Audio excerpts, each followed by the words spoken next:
The Holocene has ended. What we do now and in the next few years will profoundly affect the next few thousand years. The only conditions modern humans have ever known so far are changing, and changing fast. Nothing stays the same on this planet. Everything changes. The Earth is going into one of these jumps, and you don't know what is going to be on the other side of those jumps. The Earth is always jumping.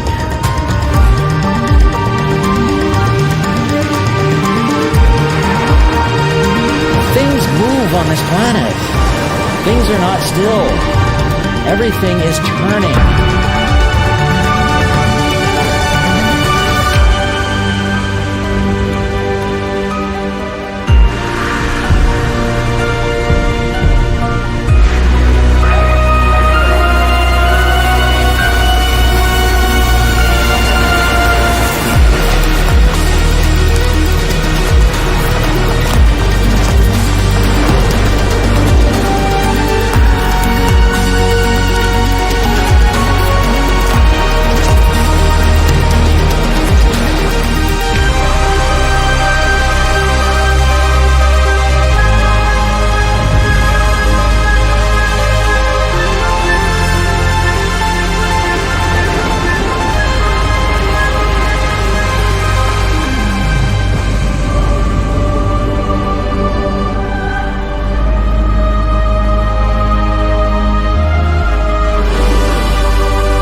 As it begins to run out of fuel, the sun won't simply fade away to nothing. Its core will collapse, and the extra heat this generates will cause its outer layers to expand.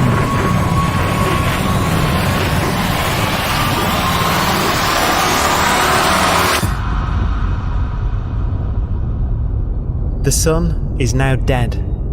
Its remains slowly cooling in the freezing temperatures of deep space.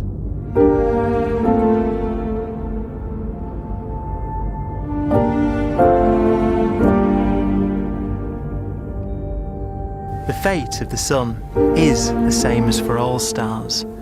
One day they must all eventually die, and the cosmos will be plunged into eternal night. All stars eventually will run out of fuel. The temperature of the universe drops. The stars, one by one, in the night sky, will turn off. And there'll be no more new stars created. And so that the universe will end not with a bang, but with a whimper. And not in fire, but in ice.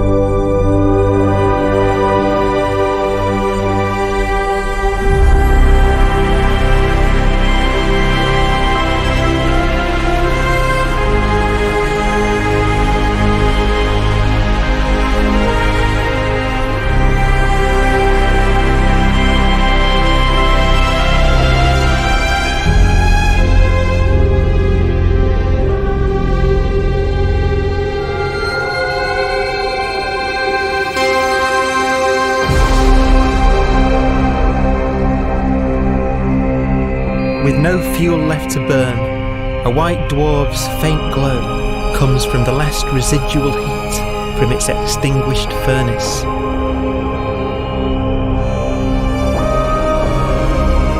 Looking at it from where the Earth is now, it would only generate the same amount of light as the full moon on a clear night.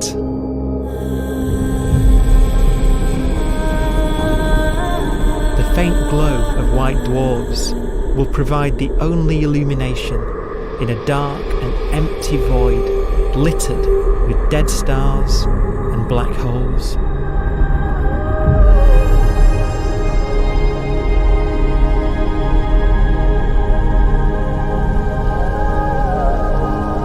ways, it's kind of a ghost universe. It's the corpses, the zombie stars, that will take us into the future.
Dwarf will be the final fate of those last stars. White dwarfs that have become so cold that they barely emit any more heat or light. Black dwarfs are dark, dense, decaying balls of degenerate matter, little more than the ashes of stars. Their constituent atoms are so severely crushed that black dwarfs are 1,000,000 times denser than our sun.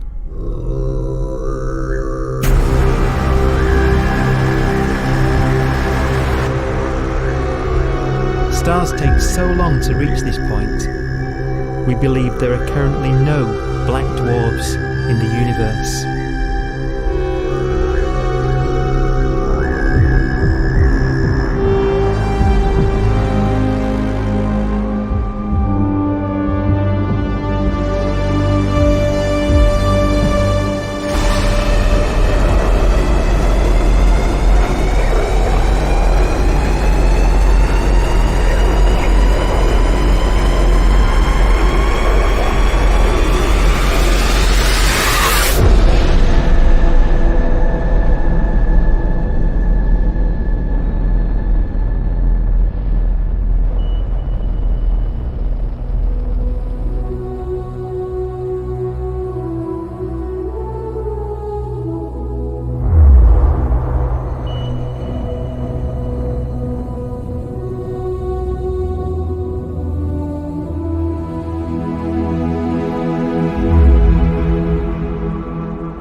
We have a pace of life that's based on really the energy available to us now. You could imagine living conscious systems which have a very different pace and therefore can extend out at least a lot farther than you'd imagine otherwise. You could have a living system where if it had a thought every 10 trillion years, that would seem normal. Even if our life dies out, one could imagine at some time arbitrarily far in the future, a fluctuation occurs which allows intelligent life to exist again for a little while. So you might have islands in time of intelligence.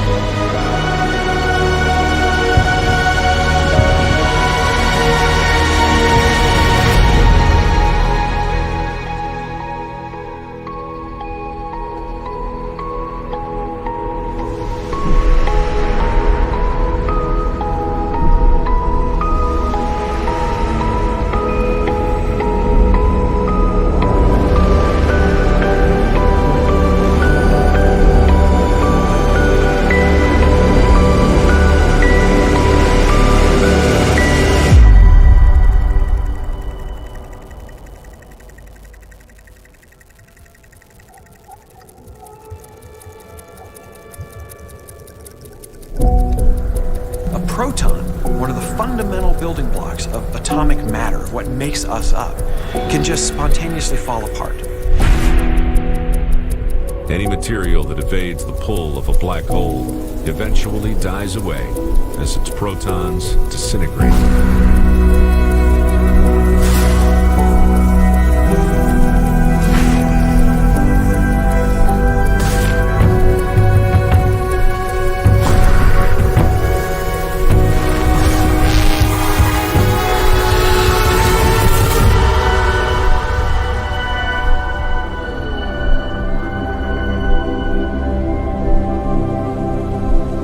The matter inside black dwarfs, the last matter in the universe, will eventually evaporate away and be carried off into the void as radiation, leaving absolutely nothing behind.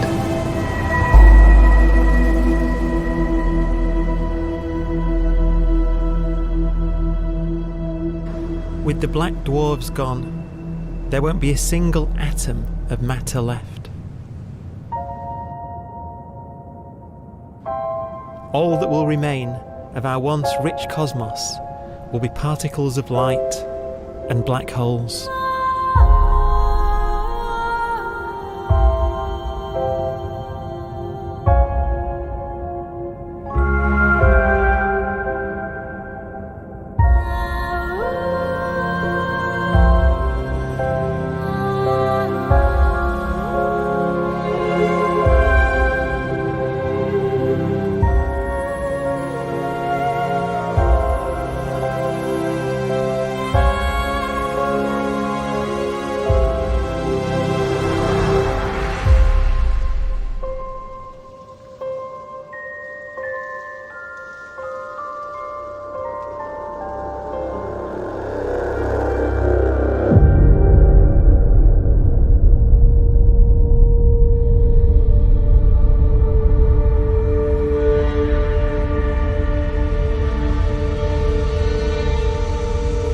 The arrow of time creates a bright window in the universe's adolescence, during which life is possible. But it's a window that doesn't stay open for long. As a fraction of the lifespan of the universe, as measured from its beginning to the evaporation of the last black hole, life, as we know it, is only possible for 1,000th of a billion billionth billion billion billionth billion billion billionth of a percent.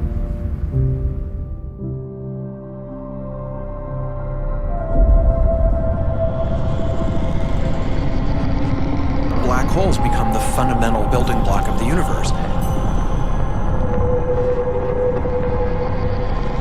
A galaxy will basically be a supermassive black hole in a center with smaller black holes orbiting it. Zombie galaxies filled with black holes continue to evolve. They'll eat each other and they'll get bigger, and maybe they'll fall into the supermassive black hole and it'll get bigger. The universe will still be an exciting, dynamic place. It's just that the timescales you're talking about are now trillions of years instead of thousands or millions of years.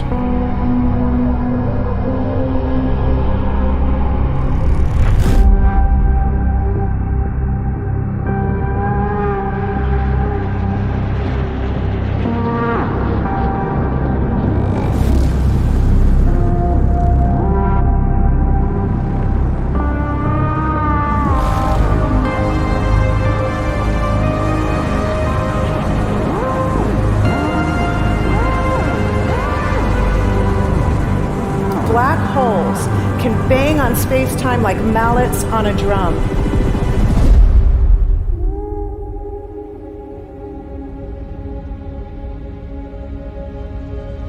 And they have a very characteristic song.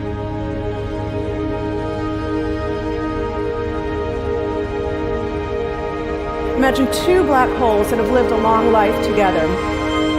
At the end of their lives, they're going around each other, crossing thousands of kilometers in a fraction of a second. As they do so, they leave behind in their wake a ringing of space, an actual wave on space-time.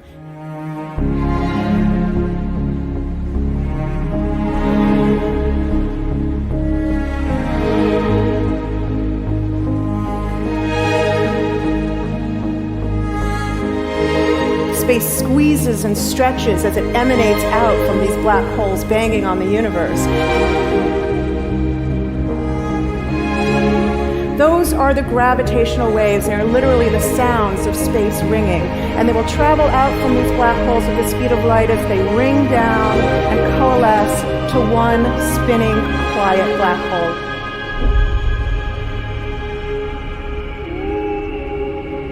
If you were standing near enough, your ear would resonate with the squeezing and stretching of space. You would literally hear the sound.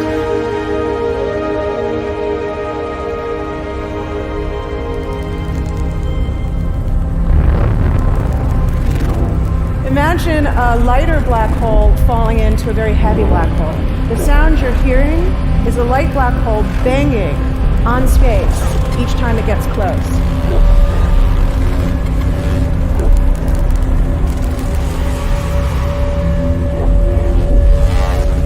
As it falls in, it gets faster and it gets louder.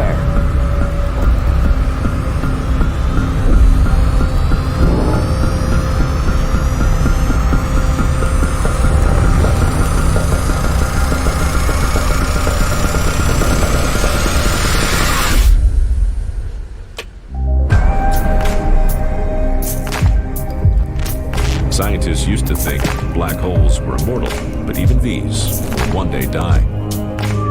Now we're talking about timescales of unimaginable length, quadrillions of years into the future. On that timescale, even the black holes begin to evaporate.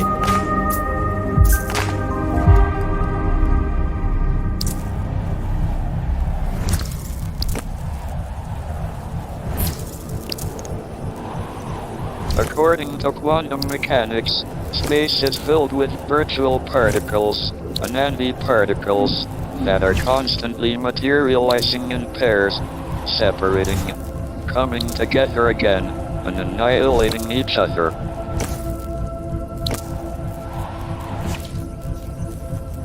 In the presence of a black hole, one member of a pair of virtual particles may fall into the hole, leaving the other member without a partner with which to annihilate.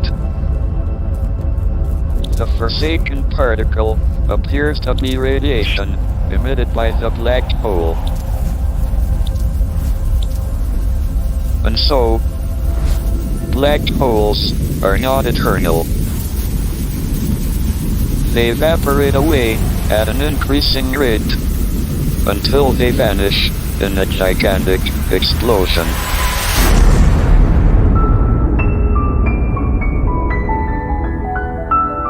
Quantum mechanics has allowed particles and radiation to escape from the ultimate prison, a black hole.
Philosophers and poets have asked the question, will the world end in fire or ice?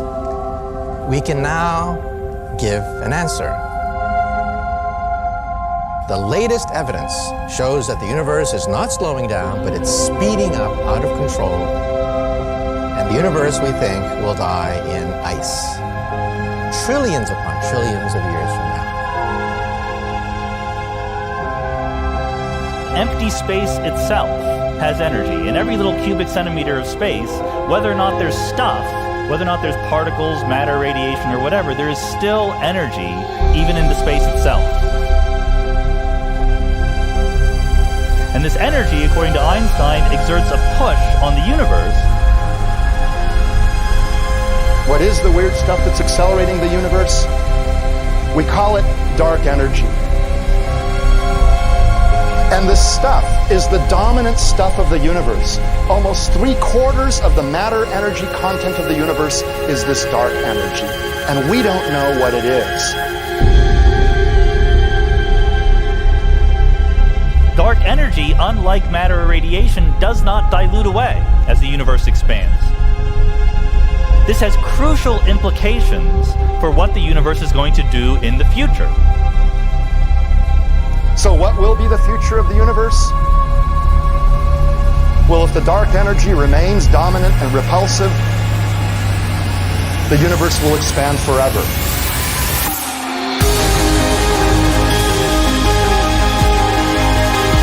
Faster and faster and faster with time. A runaway universe.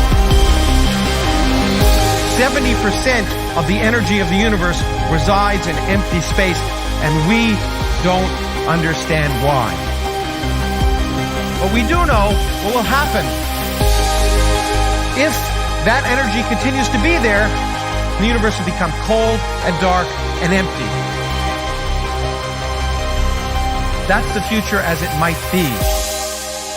We don't know because we don't yet understand the nature of dark energy. Until we do, we won't know the future. We won't even understand our own origins. And that's why we want to know and study this subject.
Does seem to be for an ever colder, ever emptier universe.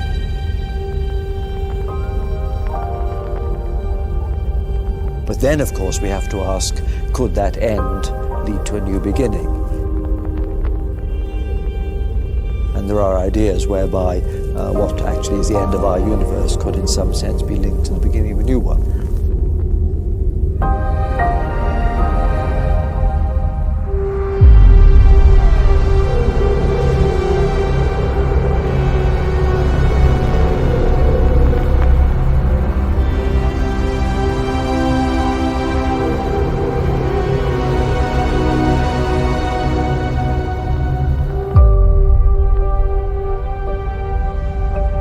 We've worked out the mathematics, the equations. They seem to say that if you have an atom smasher that can concentrate tremendous amounts of energy at a single point, you can perhaps open up a gateway, a baby universe.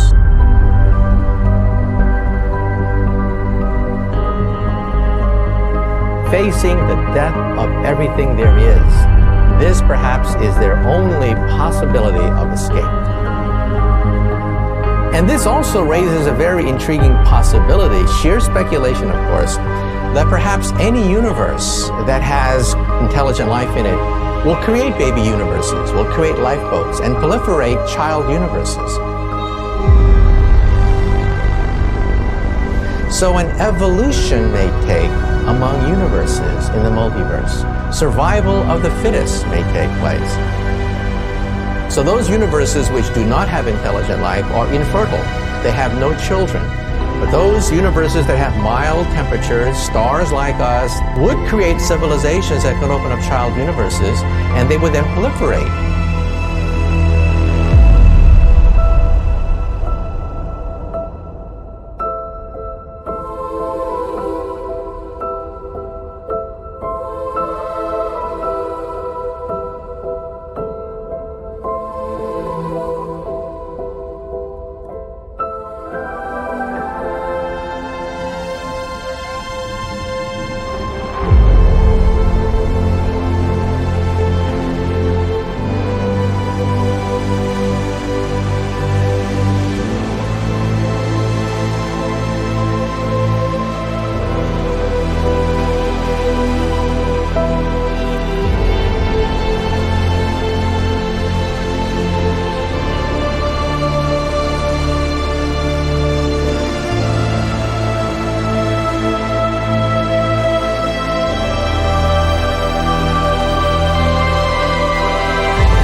After an unimaginable length of time, even the black holes will have evaporated and the universe will be nothing but a sea of photons gradually tending towards the same temperature as the expansion of the universe cools them towards absolute zero.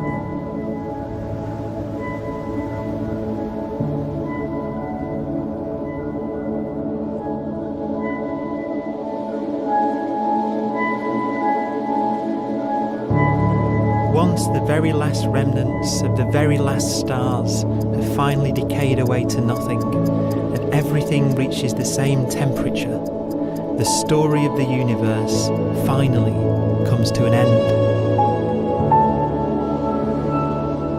For the first time in its life, the universe will be permanent and unchanging.